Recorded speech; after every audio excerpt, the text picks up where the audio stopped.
بسم الله الرحمن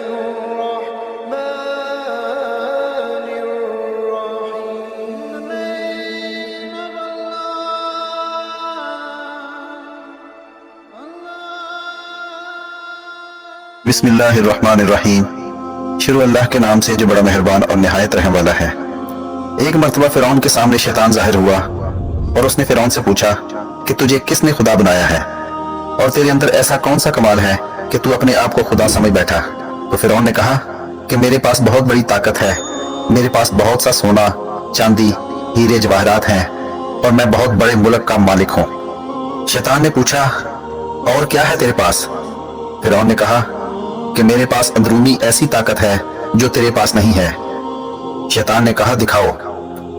فرعون نے فوراً حکم دیا کہ اسی وقت 1000 جادوگر بلائے جائیں اور وہ سب مل کر اس شیطان کو اپنی پھونکوں اور اثر سے اڑا دیں.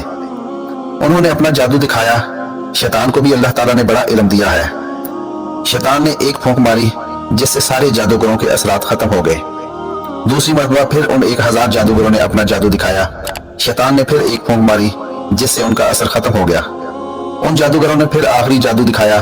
شیطان نے پھر ایک پھونک ماری اور ہنس کر کہنے لگا کہ تم اگر ایسے ہی 1000 جادوگر اور لے آؤ تو وہ بھی میرا کچھ نہیں بگاڑ سکتے، سب ہوا میں تحریر ہو جائے گا. اے فرعون یاد رکھ مجھے اللہ تعالیٰ نے ایسی ایسی چیزیں عطا فرمائی ہیں، لیکن پھر بھی اللہ تعالیٰ نے مجھے اپنا محبوب نہیں بنایا اور مجھے اپنا فرما بردار بندہ ماننے سے انکار کر دیا، اور تو خدا کا نافرمان ہے تو رب کیسے ہو سکتا ہے؟ علماء کرام اس واقعے کے بعد لکھتے ہیں کہ انسان اگر خدا کی نافرمانی شہوت کی وجہ سے کر لے تو اس کا گناہ اللہ تعالیٰ معاف فرما دیتے ہیں. نفسانی خواہش کی وجہ سے اگر گناہ سرزد ہو جائے اور انسان اپنے گناہوں سے توبہ کر لے تو اللہ تعالیٰ اس کو معاف فرما دیتے ہیں. لیکن اگر کوئی تکبر اور غرور کرے تو اللہ تعالیٰ اس کو توبہ کی توفیق نہیں دیتے، یعنی تکبر اور غرور کی وجہ سے توبہ جیسی نعمت سے محروم ہو جاتا ہے. اللہ تعالیٰ ہم سب کی حفاظت فرمائے. دوستو آج کی ویڈیو اچھی لگی ہو تو چینل کو سبسکرائب ضرور کیجیے گا. اللہ تعالیٰ آپ کا حامی و ناصر ہو.